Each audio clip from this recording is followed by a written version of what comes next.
എല്ലാ ദിവസവും അതിരാവിലെ ദൈവത്തിൻ്റെ തിരുവചനം ഭാഗ്യവചനധാരയായി നിങ്ങളിലേക്ക് ഒഴുകിയിറങ്ങുന്നു. ഭാഗ്യവചനധാര എന്ന ഈ ചാനൽ സബ്സ്ക്രൈബ് ചെയ്യാത്തവർ ഇന്ന് തന്നെ സബ്സ്ക്രൈബ് ചെയ്യുക.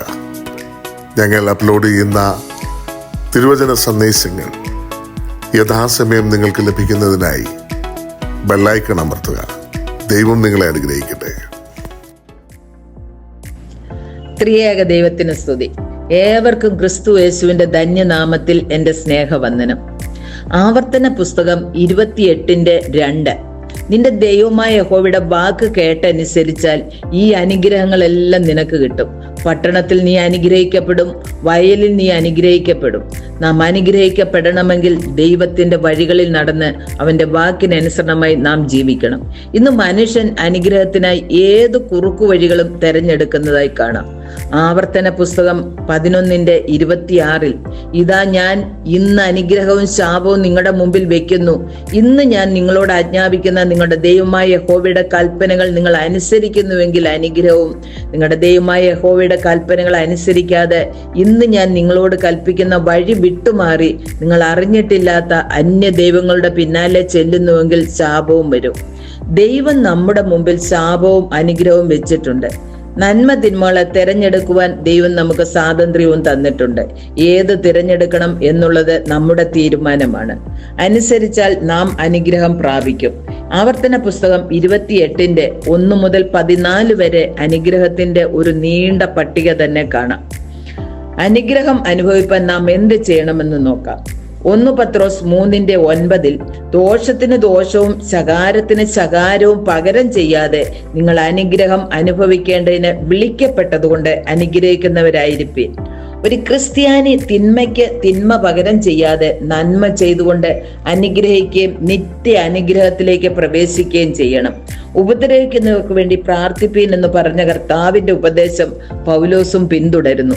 1 കൊരിന്ത്യർ 4:12 ശകാരം കേട്ടിട്ട് ആശീർവദിക്കുന്നു, ഉപദ്രവം ഏറ്റിട്ട് സഹിക്കുന്നു, ദൂഷണം കേട്ടിട്ട് നല്ല വാക്ക് പറയുന്നു. ഈ മാതൃക ആദ്യത്തെ രക്തസാക്ഷിയായ ശമ്മാശനായ സ്തേഫാനോസും ചെയ്യുന്നതായി കാണാം. കർത്താവും തന്നെ കുരിശിൽ തൂക്കിയവർക്ക് വേണ്ടി പ്രാർത്ഥിച്ച് നമുക്ക് മാതൃക തന്നേച്ചു പോയി. വിശുദ്ധ വേദപുസ്തകത്തിൽ അനുഗ്രഹത്തിന് പ്രാപ്തരാകുവാൻ വെച്ചിരിക്കുന്ന വ്യവസ്ഥയാണ് നാം നിരുപാധികം ക്ഷമിച്ച് മറ്റുള്ളവരെ അനുഗ്രഹിച്ച് പ്രാർത്ഥിച്ചാൽ നമുക്കുണ്ടാവുന്ന ഗുണം നാമും അനുഗ്രഹിക്കപ്പെടുമെന്നത്. തോറ്റുകൊടുക്കുവാൻ നമുക്ക് മനസ്സില്ല. അതുകൊണ്ട് ഒരാൾ 1 പറഞ്ഞാൽ 9 തിരിച്ചു പറഞ്ഞാലേ നമുക്ക് സമാധാനമാകുള്ളൂ. ഉൽപ്പത്തി പുസ്തകം 12:1 മുതൽ 3 വരെയുള്ള ഭാഗത്ത് ദൈവം അബ്രഹാമിനെ വിളിച്ചിട്ട് പറയുന്നത്, നീ നിന്റെ ദേശത്തെയും ചാർച്ചക്കാരെയും പിതൃഭവനത്തെയും വിട്ടു പുറപ്പെട്ട് ഞാൻ നിന്നെ കാണിപ്പാനിരിക്കുന്ന ദേശത്തേക്ക് പോവുക.